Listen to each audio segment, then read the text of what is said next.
We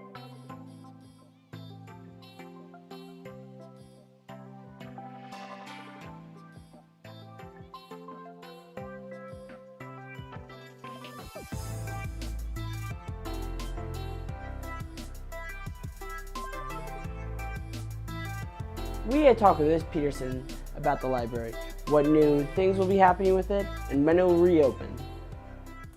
So the library will be closing on March 8th, and we will be closed until the end of the school year. And then over the summer, all of the final renovations will be completed. So we'll be opening back up September 4th. That will be our grand opening. The renovations is to kind of create a learning center for students and staff to use. It's still going to be a library. We're still going to have lots of books, computers, Chromebooks.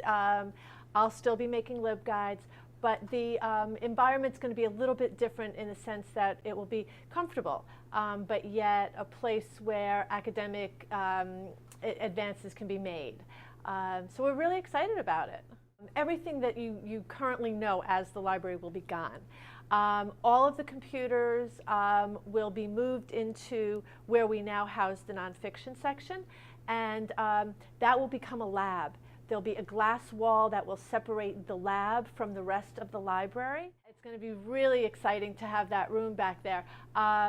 That way, when I need to introduce a LibGuide or a new database to a class, there won't be any competition between the talking that's going on and the learning that's going on in the rest of the library. About the new changes coming to the library, such as new couches, desks, chairs, and the new computer lab, which will have a sliding glass door, which will separate off from the regular library, where classes can be attended by. Work collaboratively. As of the 9th of March, I'll be located in the auditorium lobby. I'll have a cart of books. Students can borrow the books that are on the cart. I'll be bringing a Chrome cart to all the study halls, so I'll actually be showing up to all the study halls.